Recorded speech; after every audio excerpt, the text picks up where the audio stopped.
Tuloy pa tayo sa mga karagdagan nating balita. Bombo Jai. Yes, Bombo Danis, itong mental health expert nagbigay naman ng paalala para sa maayos na pagtahak sa taong 2026. Kuhanan natin ng mga detalye sa pag-uulat ng Star FM Manila. Inaasahang puno ng pag-asa at bagong simula ang pagpasok ng bagong taong 2026 para sa maraming mga Pilipino.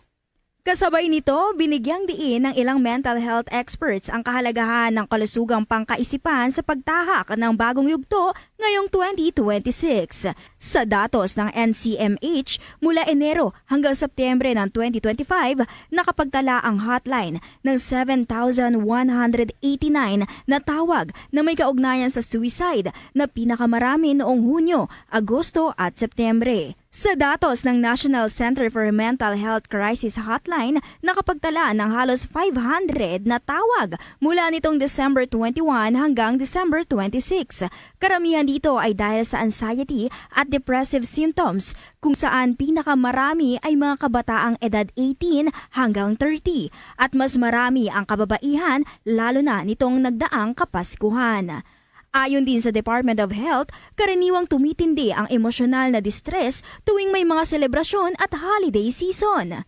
Sa exclusive interview ng Star from Manila sa psychologist na si Toffy De Jesus, binigyang diin ito ang ilan sa mga praktikal na hakbang sa mas maayos na pagharap ngayong bagong taon. You need to be realistic.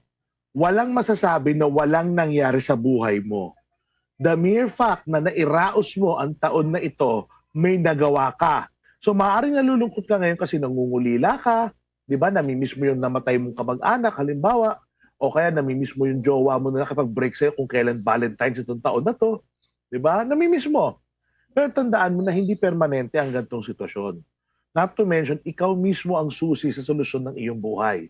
Hindi lang mga naputukan ang kailangan magpa-ospital ngayong taon. Yung mga taong naputukan din ng damin. Yung mga tipong naputukan ng ego, kailangan nyo rin ang makakausap. 2026 na, anong gusto mong mangyari?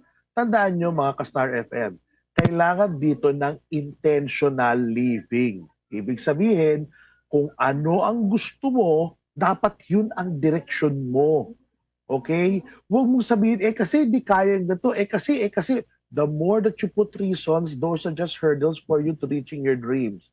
Ikaw ang gagawa niyan para sa'yo. Just do it one step at a time.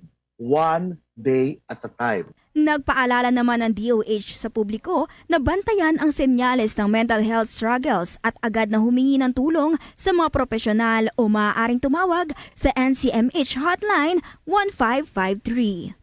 Mula rito sa 102.7 Star from Manila, ito si Star DJ Ivana Darna. And this is Bombo Radio Philippines, the #1 and most trusted source of news and information.